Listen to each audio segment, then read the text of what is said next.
using legs only, pass a written test 80% or better. For more information or to sign up to be a lifeguard, call your nearest rec center today. Hi, I'm Dr. Elizabeth Crow, Director of the Office of Urban Analytics and Innovation. Last year, we launched the new 311, a centralized, non-emergency hotline and website that provides ready access to city services and information. Whether you live here, work here, or are just visiting, our goal is to make it easier for you to report non-emergency issues, either online or by phone. Think of us as the front door for your city services. See a pothole that needs to be fixed? Need a trash container? Discover a street light that needs to be replaced? You can call 311 or visit us online at clevelandohio.gov/311, and we will make sure your request gets to the right department. If you submit your request online, you can create an account and track the status of your request. This is your city, and with 311, you can help make Cleveland better for all of us.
What?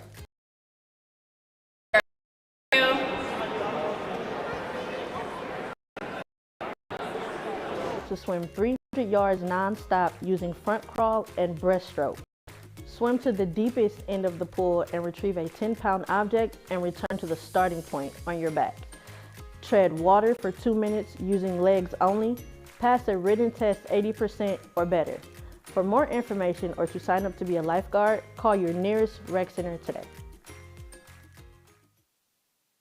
Hi, I'm Dr. Elizabeth Crow, Director of the Office of Urban Analytics and Innovation.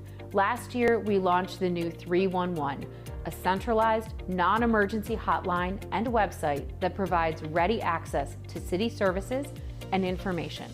Whether you live here, work here, or are just visiting, our goal is to make it easier for you to report non-emergency issues, either online or by phone. Think of us as the front door for your city services. See a pothole that needs to be fixed? Need a trash container? Discover a street light that needs to be replaced?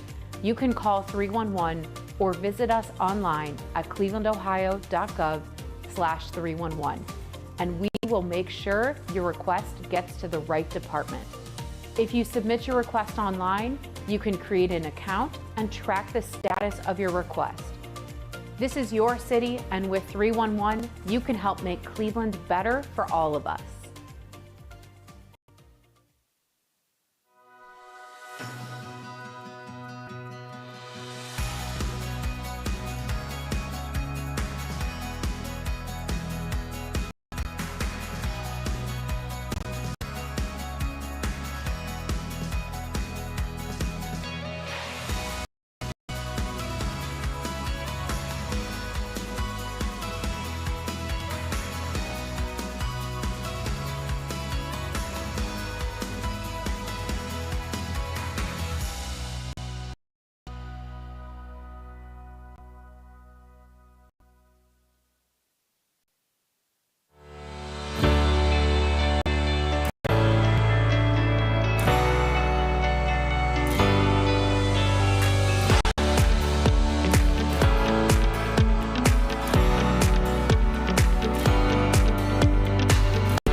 afternoon, everyone. We want to give everybody a chance to get seated and also welcome you to City Hall right here in the city of Cleveland. We're honored to be joined by so many leaders and partners, many working daily to support the growth and development of young people. I want to take a moment to acknowledge our special and honorable guests. First, we'll start with our mayor. This is his event, Mayor Justin Bibb.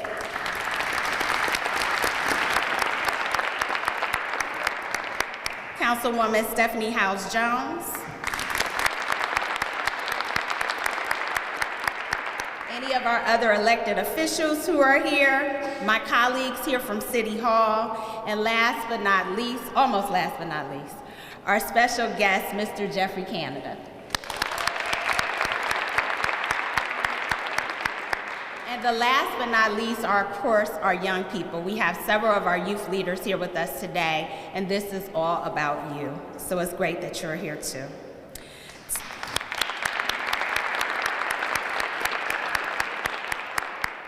Today we're here to mark a major milestone in Cleveland's commitment to our future generations. This signing of our executive order by Mayor Bibb is going to establish the city's first municipal cabinet for children and youth.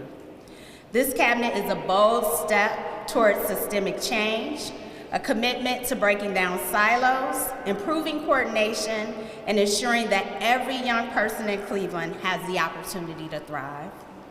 This work has taken time and dedication, and a shared belief that we can and must do better for our children. The journey to this moment has had a couple of great steps. To fully appreciate that, I just want to tell you a little bit about how we got here.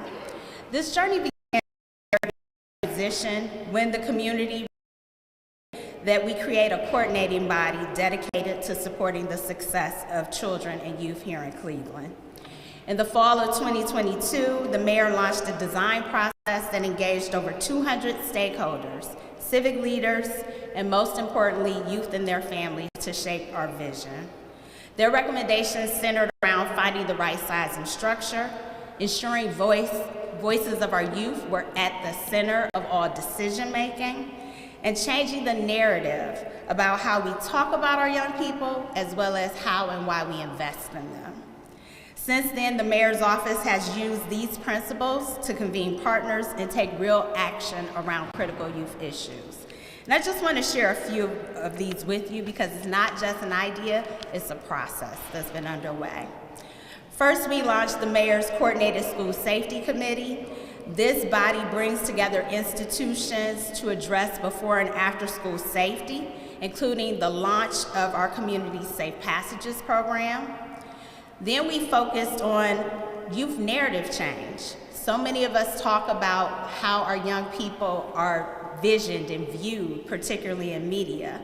So we led trainings and workshops to combat negative language and stereotypes that often shape public perception around young people, which then we know drives how we bring services to them.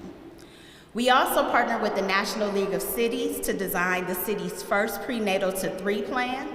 This agenda has been shaped by parents and caretakers to address economic mobility, environmental justice, as well as housing.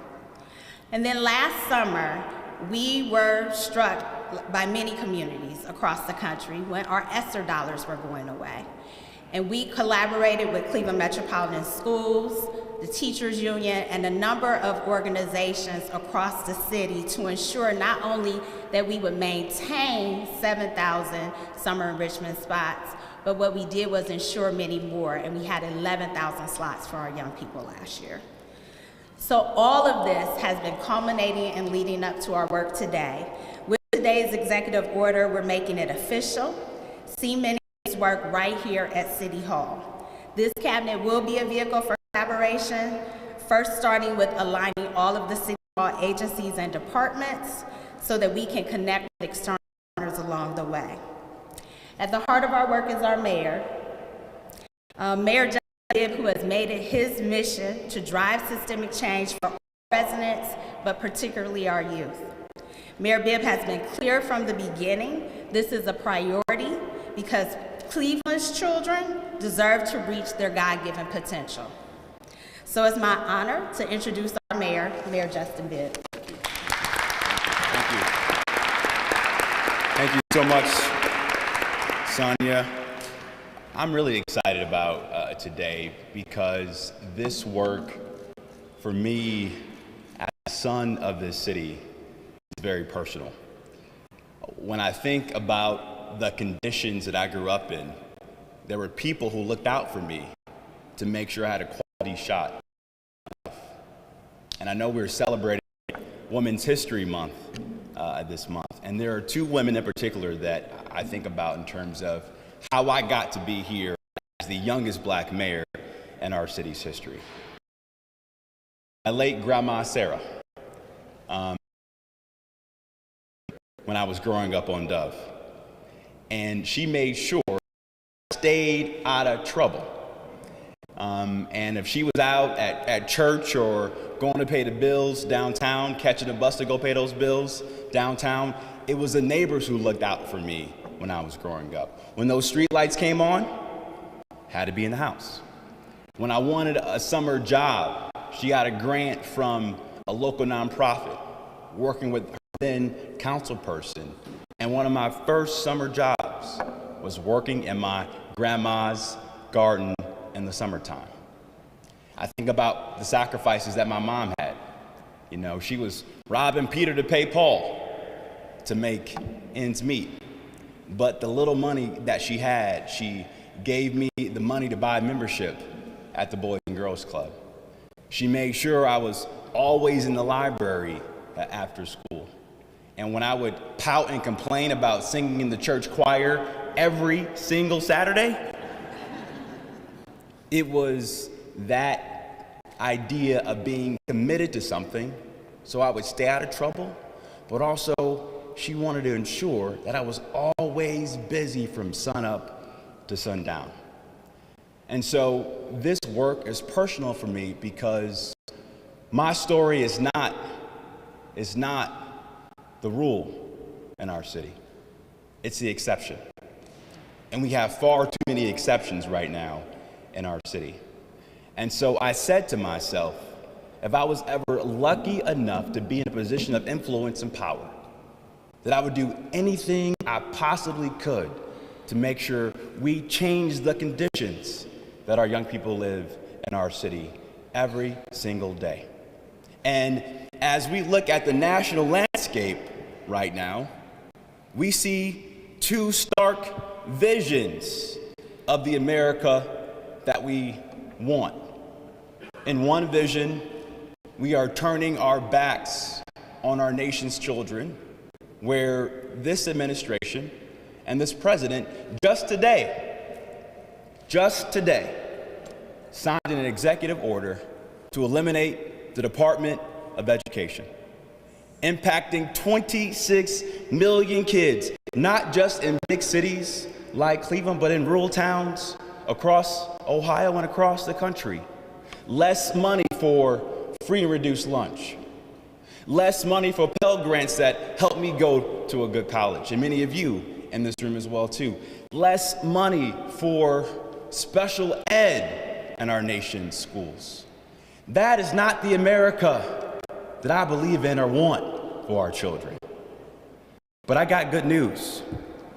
Today in this great city, we are going to present an alternative vision of the America I believe in and the one you believe in as well too.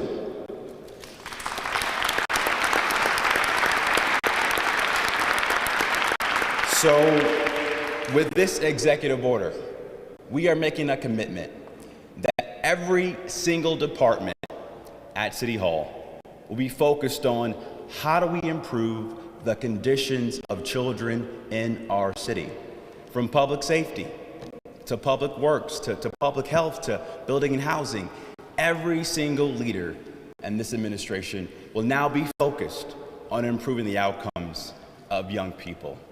And we went far and wide to look for experts and best practices across the country to give us a blueprint to do this work. And we reached out to someone I looked up to for years, Jeffrey Canada. Jeff has been a mentor and friend of mine for years. I remember I first met Jeff when I was just a young consultant out of DC working at Gallup. And when I read that New York Times article, and it said that the work he was doing in Harlem was the single most ambitious policy program this nation has ever seen, I knew he was something special. So without further ado, to talk about why this work is important, ladies and gentlemen, Jeffrey Canada. Jeff.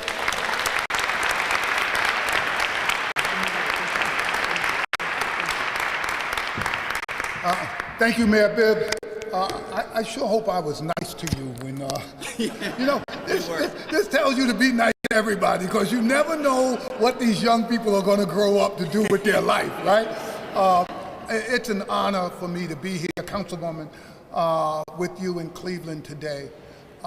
And it's especially important on this day because while everybody can be distracted by what's happening in Washington, D.C., Cleveland's children will be saved not by whatever's happening there. They'll be saved by what you all do here. And I don't care who's in the White House. If you all don't decide that this is an emergency and it calls for an emergency response, I will guarantee you that your children will not improve, not just here in Cleveland, but anywhere in this country. You know, the funny thing, I've been in education now this year for 50 years. I was looking at the mayor, I was like, wow, not only wasn't he born, his parents weren't even dating then, right? It's like, but today, this is the most difficult time for children in my whole professional career. Things were bad before COVID. After COVID, our children in this country, there's a state of emergency, and people don't seem to believe it. People don't think you can keep doing what we were doing. By the way, what we were doing was not working, and now things are even worse. This calls for a new approach to working with young people. You know, I used to think that Washington, you know, in Harlem falling apart all around me, I'm thinking, this thing is going to hell in a wheelbarrow. There has to be an answer, but it's above my pay grade, right? So now, I've met a few presidents, a few secretaries of education, heads of health and human services. I thought they had the answer. You know what happens when I meet them? They say, excuse me, Jeff, can I talk to you? What do you think we ought to do? I'm like, y'all don't know? Nobody knows how to save Cleveland's children, except those of you here in Cleveland. And this is a moment, and I'm just going to say, I want to say this. If this is a moment where people start holding on to grudges, if people start remembering what didn't work in the past, if people start deciding this is the time to pay somebody back, I'm going to tell you who's going to suffer. It's going to be the children. People have to be held accountable, and we have to make sure these young people can succeed. So there's no difference between my kids in Harlem, your kids in Cleveland, in the poorest neighborhoods. We totally transformed that. I've got more than 2,000 kids in my 100-block area who already have degrees. I got 1,000 kids out of 10,000 in college right now. This is not rocket science. This can happen anywhere if the adults get their act together. The kids they're trapped by circumstances. They need our leadership. This is a leadership moment in Cleveland. And the question is, are people going to stand up and decide we're going to put our children first? And you know what? Paul Tuff wrote his book, it was Whatever It Takes. I'll do anything for my kids. I'll do anything for them. If you think this work is going to be easy and everybody's going to get along, that has never worked. There has to be a fierce determination to put children before any other interest if we're going to turn the tide. And I will say this in front of the mayor, in front of the city council, in front of the leadership.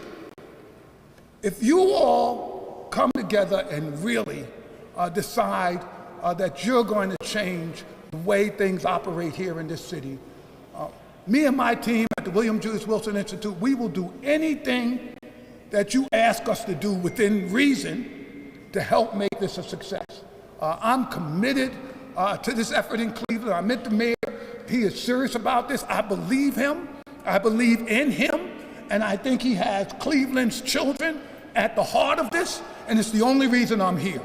There's not one other reason I'm here in Cleveland, except I think you all have an opportunity to do something, by the way, which no other city has done in this country in its history, which is turn around sections of this community which are failing, one after the other. It's never been done before, but why shouldn't it happen in Cleveland first? So I know y'all expect me to be yelling at y'all this afternoon, but I can't help it. This is a moment of crisis. This is really a moment of crisis, and we all have to step up in ways we haven't done before, and we have to do whatever it takes to save Cleveland's children. I will tell you, if you want a partner, we'll be a partner. We're not asking for anything. We don't want anything. All we want is for your children to do better than they've ever done before. And we will help in any way that you deem appropriate. So I'm thrilled to be here. Thank you for the invitation. Every time you invite me, I will come. I make that as a promise. And next, I'm going to turn it over to the councilwoman to say some remarks. Thank you very much.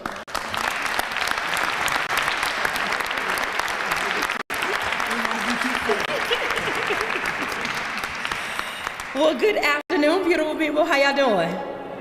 Good. I know we are in City Hall, y'all, but relax. Good afternoon. How y'all doing? This is your house. You can relax a little bit. So first and foremost, I am here on behalf of Cleveland City Council, right here in Jordan and Partnerships. I have seen my colleagues in the room, Councilman Charles Slife in the back, as well as Councilman Danny Kelly in front, and Cleveland City Council stands ready to be a unapologetic partner on this initiative, because again, while there are days, there might be weeks, months, and maybe a year where we do not get along, Mr. Mayor, but when it comes to our babies, there is absolutely a shared and a unified purpose to understand that our babies have to be first and foremost in the work that we do. And we know that there has to be a pathway forward through our differences to find a way to create a bigger, bolder, brighter future for each and every one of the children here in the city of Cleveland.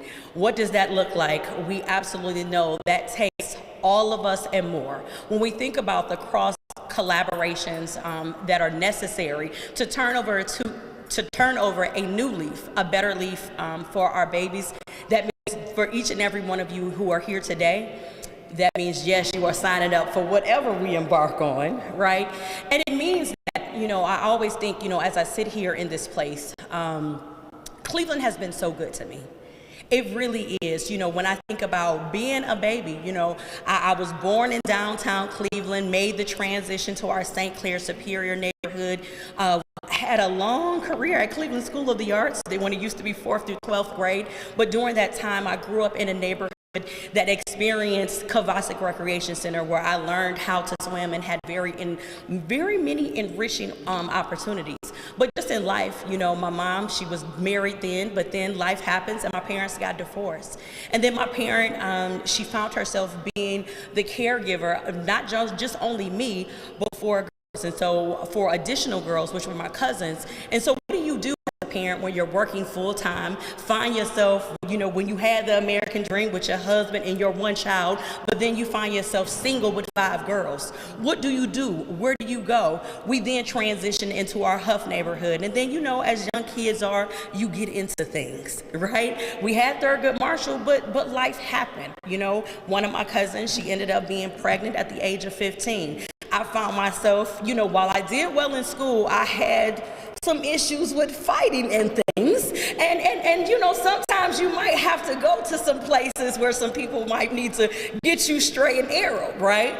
But again, I had so many people in the community from my church home that poured into me. I still was able to find a way to be enrolled in the post-secondary enrollment option program, which now is called something else, College Credit Plus. That's what the program is. So I was a student. I still was afforded the opportunity to take college courses at Tri-C when I was a student at Cleveland School of the Arts that afforded me some college credits, went on to college, and did a lot of great things.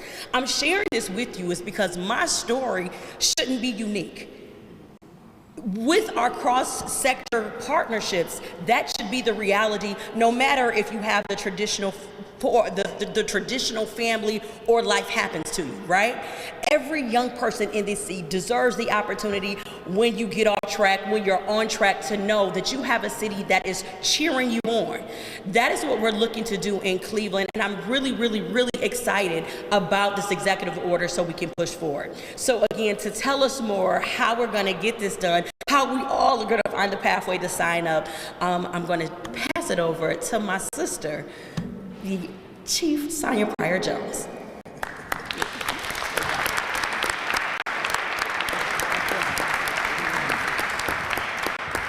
Thank you, Councilwoman, Mayor Bibb, Mr. Canada. All of you spoke to the intensity and the urgency of this moment.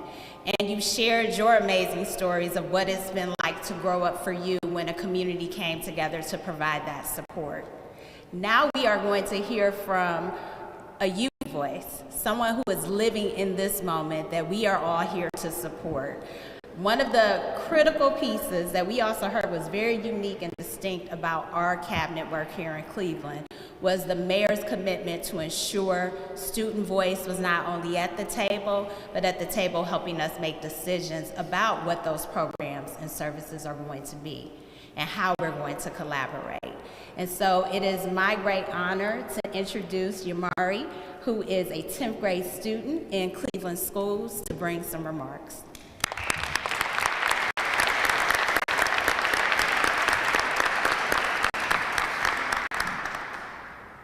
I can talk right here? Yeah. I'm so nervous. I'm so nervous. Good afternoon. My name is Yamari Newhoff, and I'm a student at Garrett Morgan School of Leadership and Innovation, where we study topics such as public policy, civic engagement, and the issues of social justice. This is why I'm very excited to represent my peers, my school, and our vision in this historic moment. Thank you to Mayor Bibb for extending the invitation, to Chief Pryor-Jones and her team for the timely communication, and all our guests. I would also like to thank my school community for believing in me to stand before you today. I remember attending the Youth Summit last year. It was that amazing experience that has led me here. The topics, engagement, and follow-up showed our city's commitment to empowering the next generation. Youth-centered decision-making is integral to empowering my generation to have a voice at the table on decisions that affect our lives and future. Having our voice ensures that we are addressing the relevant issues that affect us and empowers us to be leaders, therefore building better solutions, which is proven to create long-term sustainable models.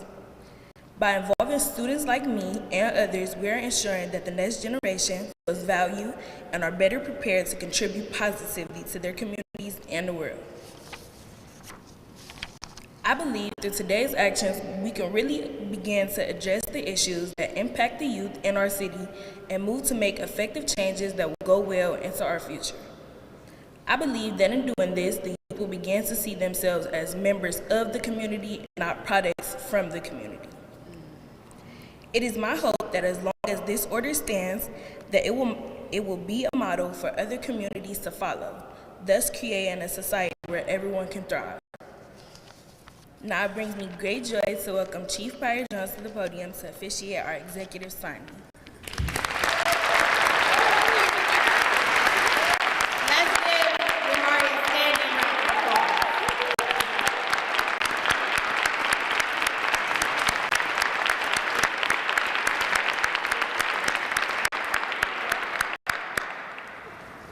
Now at this time, we will prepare. Mayor Justin Bibb is going to be preparing to sign the executive order. I would request that our city directors and chiefs who are present come to join us, as well as our city council members, Dr. Morgan, Sherry Obrinsky, Sarah Alcott, Dr. Baston, Provost Sigma,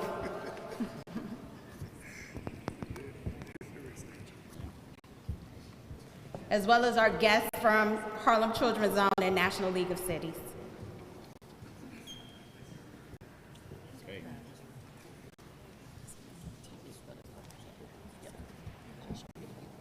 Get Lorenzo up front. Come on, Lorenzo. Oh, Lorenzo.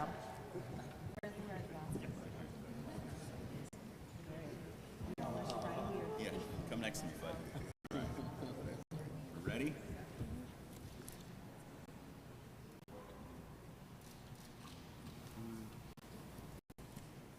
It's official.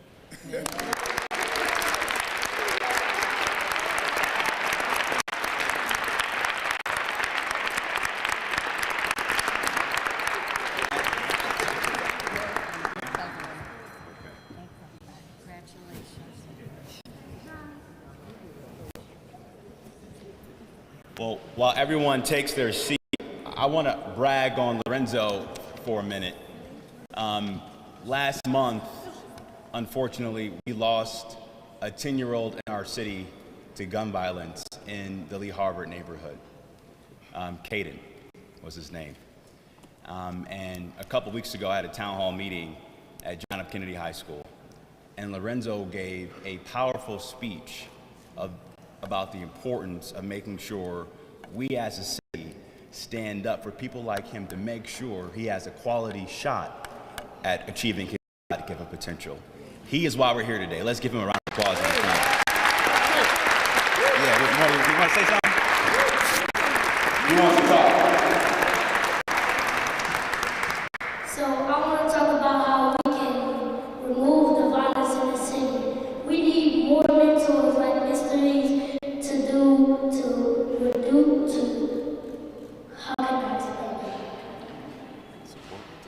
to support the city and to help out all the kids in here and develop our reading and math skills. And that can help you. You can grow up to be a mayor, grow up to be what you want to be. And that'll help you. If, like, say if you a basketball player and coach telling you a play, if you can't read it, you're not going to be able to play with the team. And if you can't read it, so, I want everyone to repeat after me. You can do anything you put your mind to. You can do anything you put your mind to. And always keep your head up. And always keep your head up. One more time, congratulations. That's the next mayor right there. And Belton, he's got his I Love Reading sticker too. There we go. Well, before we wrap up, just a few more folks I want to thank. I want to thank all of our foundation partners for their support by making this event possible. Also want to thank Derek Holyfield. Not only is he an alpha man, he's getting his PhD at Harvard, helping to lead this effort on behalf of the city. Derek, raise your hand, say hello to everybody. We appreciate you, brother.